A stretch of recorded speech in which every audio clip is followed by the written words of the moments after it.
We are Yes, live. we are live. A little late, but we're live. Yay! Technical difficulties. Roll with the punches. Roll with the punches. Go in and go out. Hopefully, people will be able to jump in with us. Yay! Hey, Mark. Hello. Hey, Sue. Good to see you again. Good to see you again. So that took about 10 minutes to fix that problem. We started on the different Hangout, had to set up a new one, and now we're back. So welcome to the Inspired Messenger Show. I am your host, Mark Porteous, and I believe that we all choose this life for a reason, and that aligning with your purpose is the most exciting and rewarding adventure imaginable. We'll be talking a lot about that, about aligning with your purpose today. And this whole show is really designed to inspire, educate, and motivate you to recognize and share your own divine gifts with the world. We share information, resources, and action steps that you can take now to improve your personal and your professional life so that you can better fulfill your mission. And you can watch previous episodes and find other helpful resources to support your journey at inspiredmessengersnetwork.com.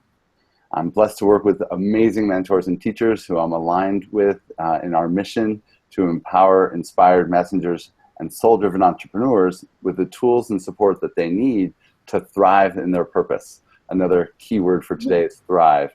Yeah.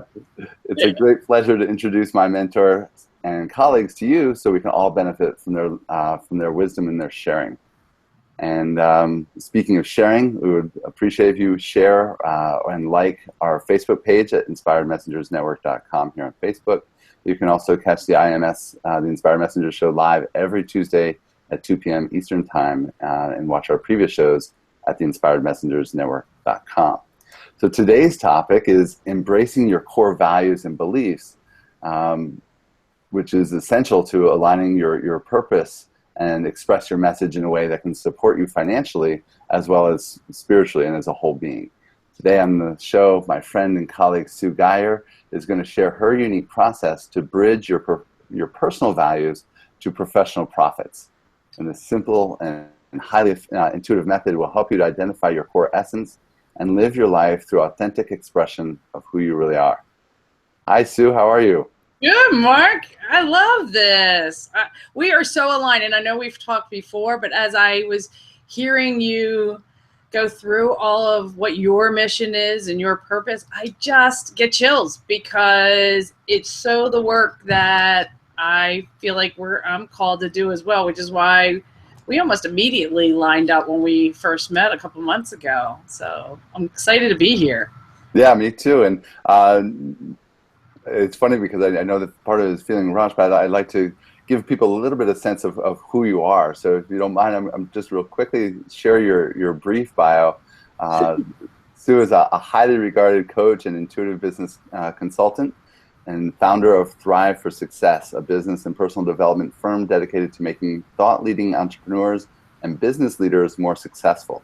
Over past decades, Sue has helped business owners in over 95 different industries build and grow value and purpose-focused businesses. Sue is an international best-selling author and speaker. She also teaches numerous communication classes in the MBA and Executive MBA programs at the Wharton School, University of Pennsylvania.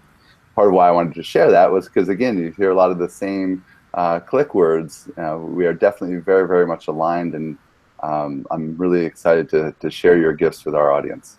Well, thank you. So I'll give you the short version. Thank you for kind of talking about where I am now, but I wasn't always this way. I am a reformed corporaholic.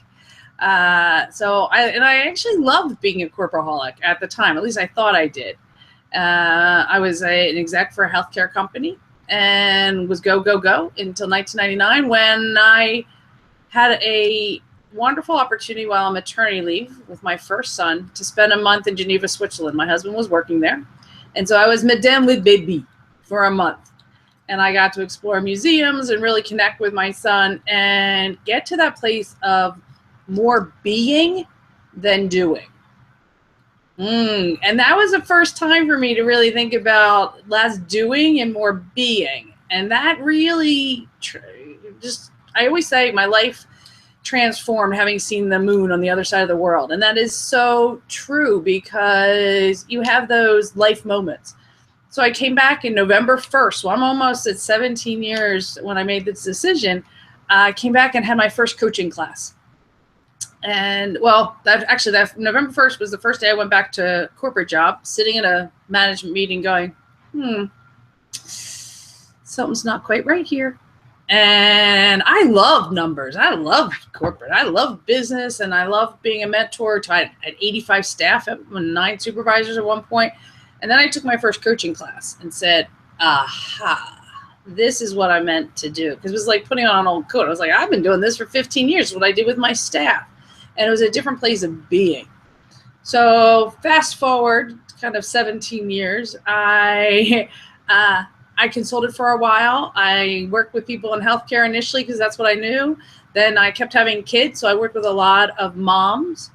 But what was always the theme for me was 2 things. One, my first company was called Clear Path Coaching. I felt like we get in our own way, that we're all meant to do something, and we are born great. I have a belief that everybody has innate greatness in them, and we just put obstacles in our own way. And so for a long time I was helping people create a clear path. People call me the belief barracuda, that I could get underneath. And then my goal was also moving people forward. And that's where thriving came. I felt like people were making business too hard, and I still do. It's not easy, but it is simple. And so that's where thriving, because thriving is always moving forward despite of or because of circumstance or obstacle. And so I wanted people to thrive, to continue to move forward for their success. And so I have been using Thrive before it became a buzzword. So I created Thrive for Success, the Thriving Mindset, a whole bunch of stuff under Thriving, because it's such a part of what I believe. So does that tell you a little bit? I guess we'll talk more. So yeah. It does, yeah, and that gives us a good background. You mentioned your son when. Yeah, Matt. He was 3 months old when I started my business. Yes. That's amazing. Yeah, and I know that was a major motivation for you, as it was for me. Yeah. I was thrilled when I first saw you on stage, and you mentioned your son being there in the audience. I think he's 16 years old. He was 16. He just turned 17 the end of the summer. Yeah. It was, yes, it was amazing to take him. It's the first time that I took him to an event. He didn't really know he thought he was working my booth. He didn't know we were coming to an event. He thought he was just working my booth because he wants to go into marketing, maybe. And he was so inspired by the people that he met there, though. He was absorbing all of it. Yeah. Yeah, I can imagine how cool it is seeing your son being influenced by your amazing circle of visionary thought leaders. And yeah, he's just looked like a sponge, just soaking it all in. Yeah, and he's so shy that it was amazing. It was a real stretch experience for him to be there and to be in so many people, I don't know, a couple hundred people in the room, just being in that environment and then standing at my booth and talking to people that he didn't know. Which has been the great thing of having my own business, because he has known me, I mean, his entire life. I've had my own business. I have 2 other kids. So Chris, I get to, he doesn't want to go into business at all. But he actually always used to ask, because I used to travel a lot, and my husband traveled a lot. He used to go, where are you? And like very specifically. So at 3, we bought him an atlas. And he used to figure out where we were. And in 6th grade, he won for his school the National Geography Bee. So that's how my traveling influenced him. And then my daughter has been in a book with me. And so at 9, she became an international best-selling author, and has an award for that. And we went and got it last year. So and she wants to start her own business. You know, at 11, she's like, I want to be a business owner like you. And I'm sure that'll change, or maybe it won't. But it's been able to give them stuff that had I not pursued my values, they wouldn't have, you know, I value family. I think that was the first reason that I wanted to stay home, was to be able to have this opportunity to mentor them and to work with them and be home with them, but also sharing my gifts. So I always still wanted to have a business and give beyond my family as well. Well, and we're going to get definitely more into values. It's really cool that you get to mentor your own children the way that you've helped so many business owners. let's just jump right in with what you see as kind of the keys to succeeding as a thriving entrepreneur. Oh, yes. And it's taken me a long time, but really what I think that it comes down to is starting with your values, is understanding what you value. I'm finding that so many business owners, I see two kind of camps. One is the business owners that are maybe even starting out or maybe a couple years in business, getting some traction, and they seem to be like flying by the seat of their pants. And I think that it's because they're following everybody else's model.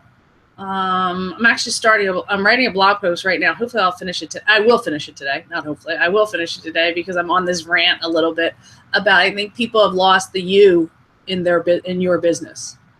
And so when you create a value-based business, the second part is your vision. And we know you need to create visions, and people know it, and they need to know you write it down. I mean, and that's not old. But the problem is sometimes people create visions without looking at their values. Like, I have a vision of me being traveling internationally and being a professional speaker, but then it takes them away from structure. Maybe a value is structure, and so now they have this vision that's not supporting their values. No wonder they're not successful. Or the other entrepreneur I'm seeing a lot of and working with a lot of are the ones that are highly successful, but look around, the top of the mountain and go, is that all there is? I got here for this. Why? Because again, they were successful, but maybe not their values. Their vision doesn't match what they thought it was going to be like. So values, your vision, and then focusing on the right things for you. The right things at the right time is so important. It's so easy to lose focus. And so having that time being spent around the right things. I think I spend so much of my time also talking to people about creating your business as part of your life. I won't even get on the soapbox, although I have a big thing about work-life balance. It's a myth. They are not separate. Work is part of your life. It's not separate from it. Your life is your life. Business is a component of it. And then the fourth and fifth keys are transformation. What do you need to change? But also, what's the transformation you make for others? I believe we all have a message to share, a gift to give. And so some of it is just being able to recognize it, discover it, be it. And also sometimes just taking credit for it. So everyone's like, oh, it's so easy to me. Well, then that's what makes you good at it. And then the last one is results. Expecting results, tracking results. We're talking about it's okay to make money. It's okay. It's really okay to look at your results, celebrate your successes. And so I see so many people that leave off that results part. That's just like, okay, I did this check. And I'm guilty of this too. I kind of get awards and sometimes forget to celebrate them, which also comes down to having gratitude for it. So not only celebrating, but having gratitude for it then helps breed more success. And also recognizing the results that you make for others. Like I talked about, how do you transform others? What are the results that you're uniquely able to get for others because of your message, because how you show up, because how you be in the world? And really taking ownership of them. But really stand in that place of, yay, it's okay to want success and to, like I said, thrive to it instead of making it so hard. Those are my 5 keys. So values, vision, focus, transformation, and results.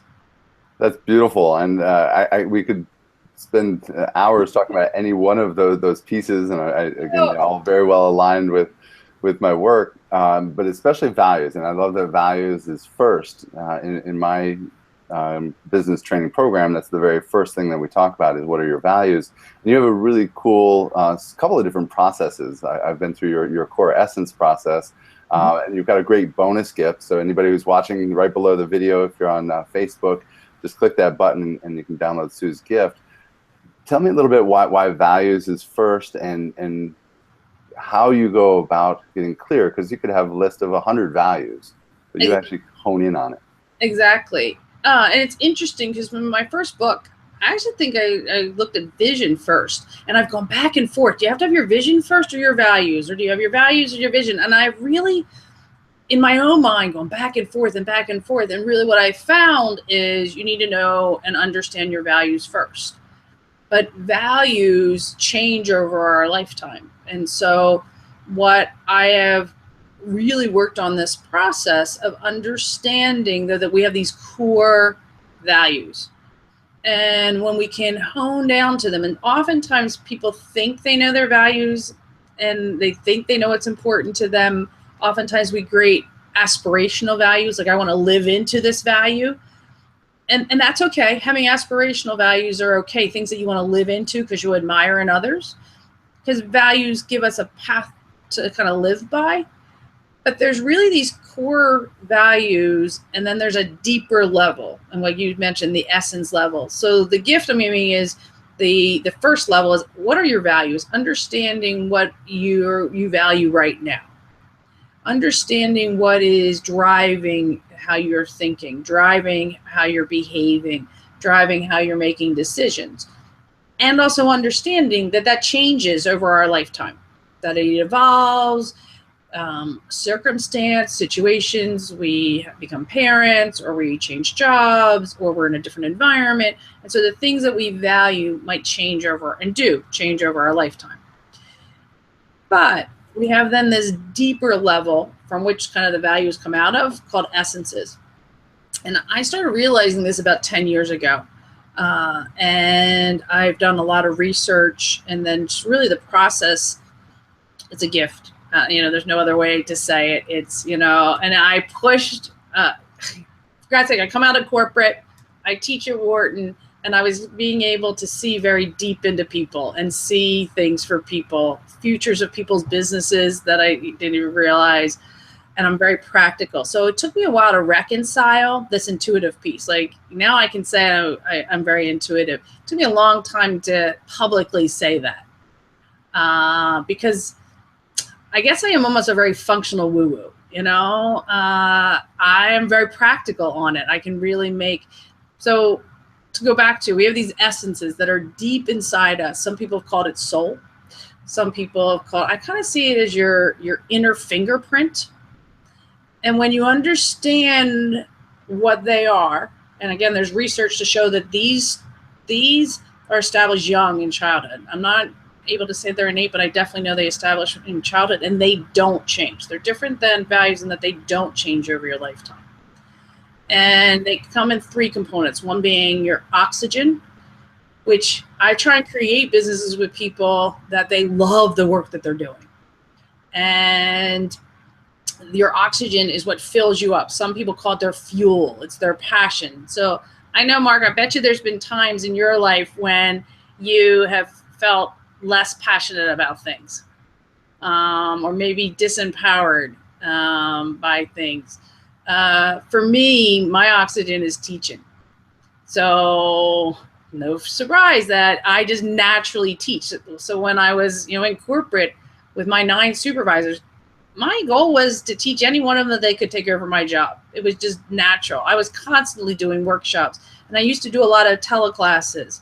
And so I'm so excited. 2017, I'm bringing, maybe even the end of this year, because I can't wait. I used to do a lot of classes, and I got away from it. And I was looking, I told you, I woke up this morning like so excited, because I've been thinking about bringing back more classes, because I just love to teach.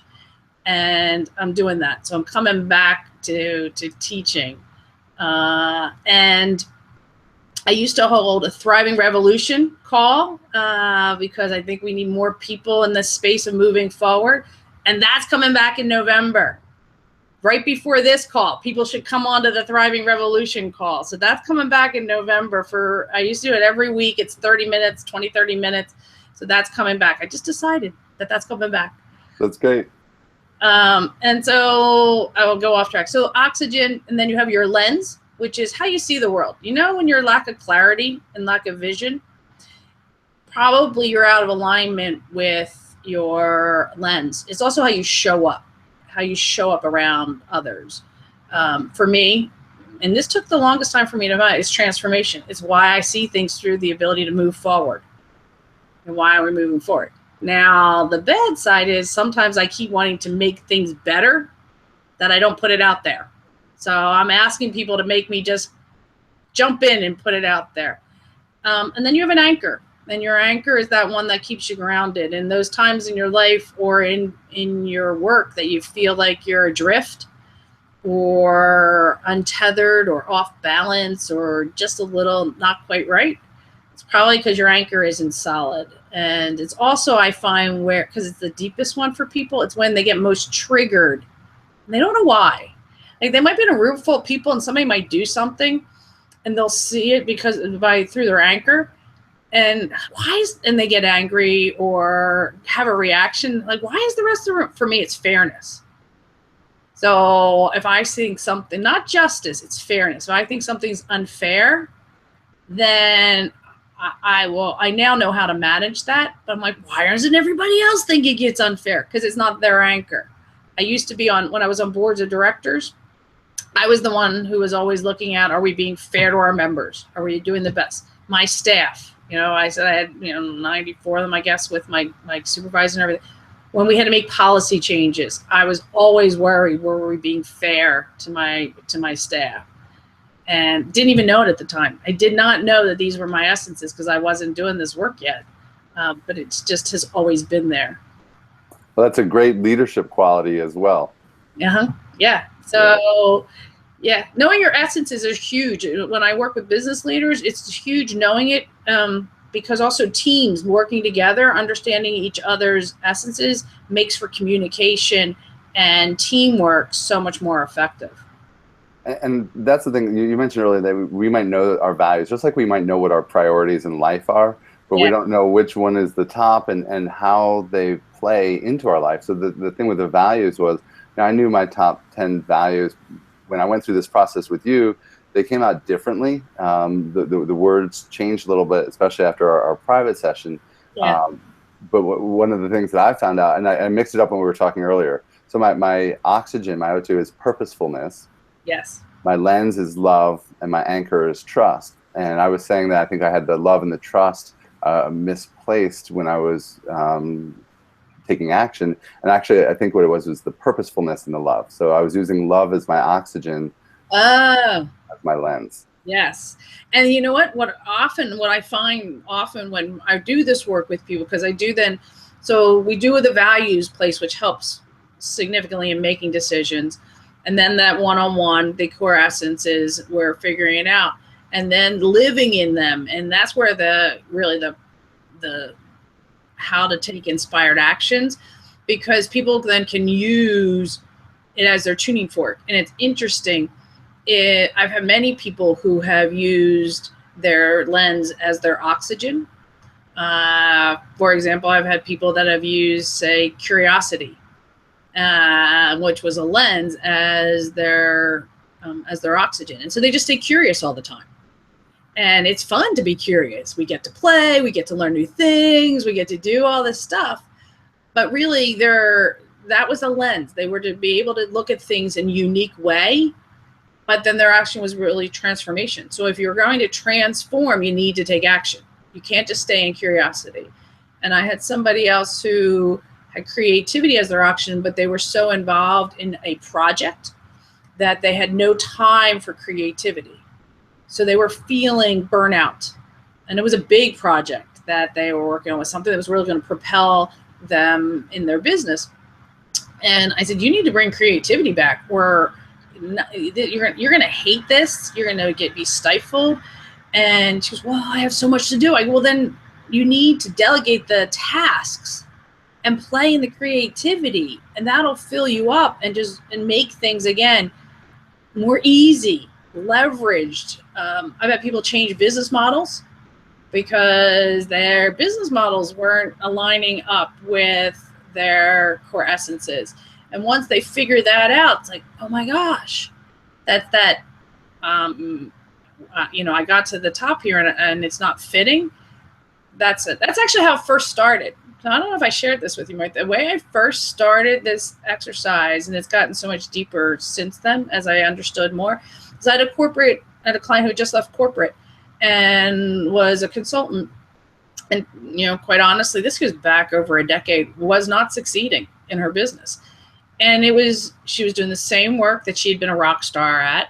She knew how to market. She just wasn't successful. And so really started to hone in on things and found that her oxygen was connection. And so here she was at home behind a computer, not being connected to the outside world.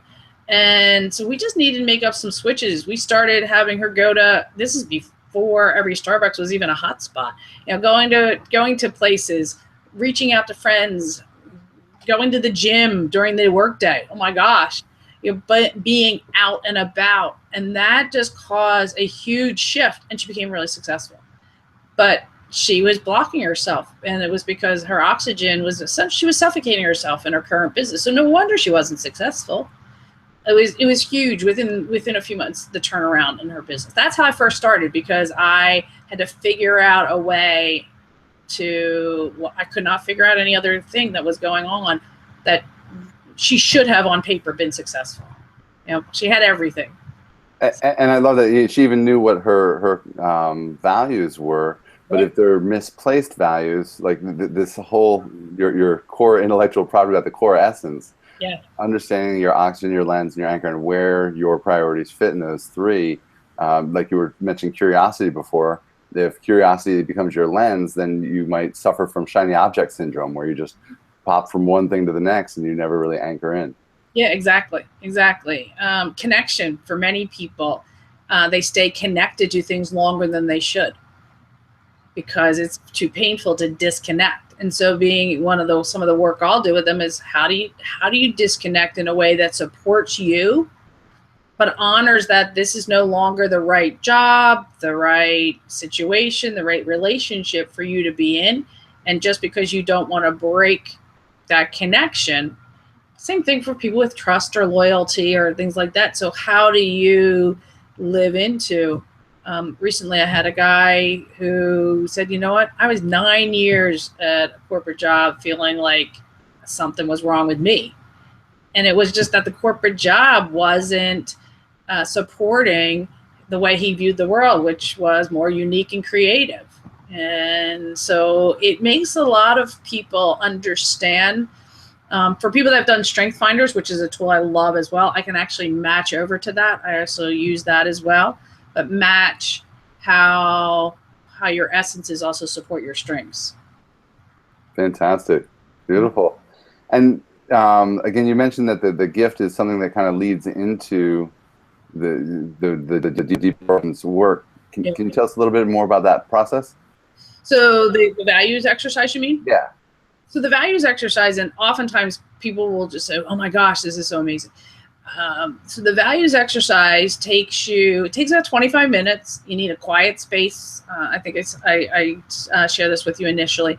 And I lead you through a bunch of words. And there's a reason we do it auditorily. People have always said, can you just send me the list of words?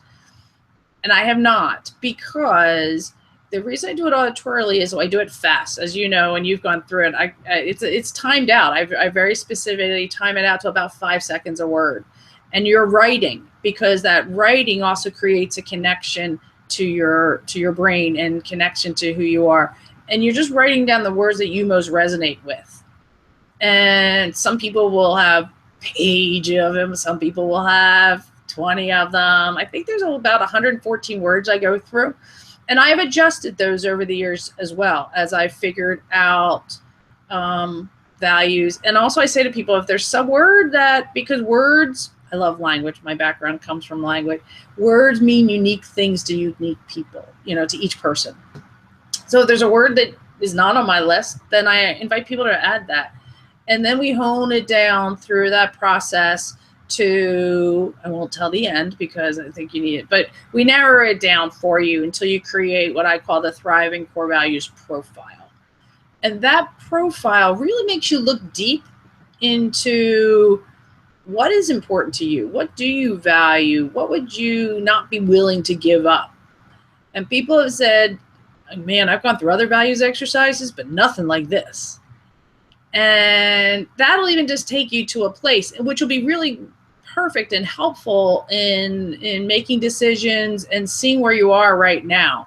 And that's why, like, that level 1 kind of stands also on its own. That's why I love people to then say, okay, how am I, these are my core values and this is my profile. How am I using this in my business right now? Is my business in alignment with it? Are the activities I do every day in alignment with it? So even if you just do level 1, that's why I want everybody to be able to do it. My work is to help really create purpose-driven businesses so people don't give up. I hate the fact that so many people are giving up on their small businesses, which means they're giving up on their dreams. You know, I realized last summer, summer 2015, that more businesses are dying every month than are being born. It's like the first time in 35 years. And it's so painful to me that people think that they can't be there with their families or make a difference and also be a successful business owner, you know, be profitable in a way that feels good to them. And that's because they're not aligning up with their purpose and the values. It's that first step to it. And so even if you just do level 1, and I hope all of you do, it will give you great insights into where you are right now, which is really important. And then, as we talked about, there's additional levels that you can do to go even deeper if you're interested in that. So, but the level 1 will help you align up. Yeah. It really does. And like you said, anybody who may have been through values exercises before, this is very different. It's a different feel and a different process for sure. That auditory part was definitely part of that.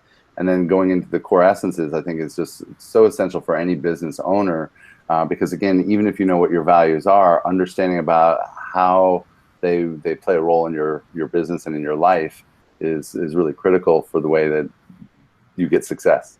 Yeah. And I always say it's hard to see the label on your shirt when you're wearing the shirt. Exactly. You know, I will say, and in over a decade of doing these, and there's no right or wrong. That's why I tell people essences aren't good or bad. They aren't right or wrong. They just are. They're pretty innate. And what I will say is taking that time to take a look at it, but no one has, like you said, your words changed up a little bit. So does everybody else's. At least one of the words, because most of the time we can't go deep enough on our own. Even one of my words, my lens, actually, I did not have right. And I was doing a session with someone else that she made a comment, and I realized that this was about 5 or 6 years ago, that I had my lens wrong. And it was only because there's nobody else to do this with me. But I figured it out. So being able to that, then my practical side comes in. Like we had a conversation before, is I know exactly where people are getting tripped up in their business. I also come from a language, so I love creating marketing messages. That's why web designers love to send their clients to me, because we come up with marketing messages based on what you value. Isn't it cool to be able to talk about what you uniquely value in your business, not what some guru or someone external told you should want for your business? Absolutely. Yeah. I think that's one of the problems with our values, is that sometimes we hold them inside of ourselves, but we don't project them. And so we allow other people to influence how we show up in the world. Yeah, because we think that there has to be the right values, the buzzwords, or we have to show up in the right way. And so it's almost like I feel so many business owners are putting on these masks, or somebody else's. There's a difference between tactics and strategy. And I think so much of us are confusing. So there's always another digital marketing, social media tactic, Facebook ad tactic, how to build a $1 billion business tactic. There's all these tactics. And so we figure we got to, contort ourselves into somebody else's tactic. And I feel like we're losing ourselves in that. And whereas if you can say, I'm the center of my life and business and world, and I'm going to monitor my time and energy, and I'm going to create, there's nothing that says that you have to own a $572,000 business if you've got twins that you want to spend some time with, right? Mm-hmm. There's nothing to say that you can't, but it might not be that you make, the whole $1 million business. There's a whole mindset around, and there's nothing wrong with $1 million business, nothing wrong with it. But it doesn't mean that everybody should have to say, that's what I have to go after. And if I don't make X amount of money, I'm a failure. And if I don't have my own voice, because I think we all have our own messages, our own voice, and I have to say it a certain way or follow X, Y, and Z. Certainly there's strategy. Certainly there's best practices of how to run a business. Certainly there's different ways. And I used to run work with Book Yourself Solid and be the director of education. So we have certainly strategy and tactics there, but only if it works for you and only if it's allowing you to express who you are.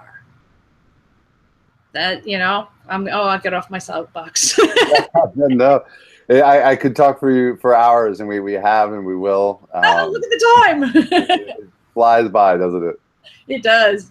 But really, I really wanted to get a better understanding, not only of values, because I think people, understand and appreciate the need for being clear on their values, but your unique approach to the oxygen, the lens, and the anchor is really critical, and just helping people understand that that's the first step. I too, the vision is really important, but building the vision around the values, I think, makes the vision that much more fulfilling as well.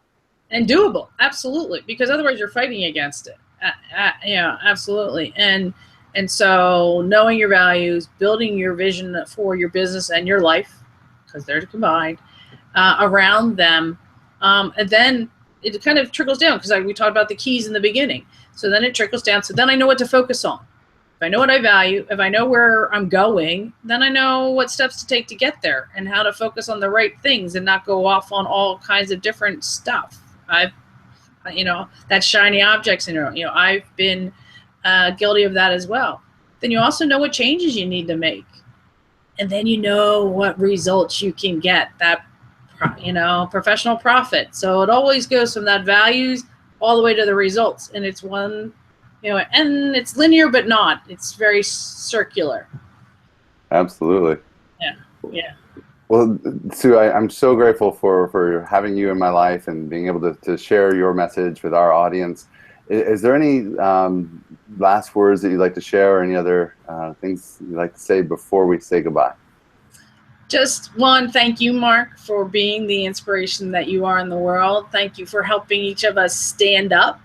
And I invite everybody to see how you can take back control or feel in control by connecting with your unique gifts, and remember to step into your greatness and own it. So, and I think, Mark, you're a great inspiration to help people do that.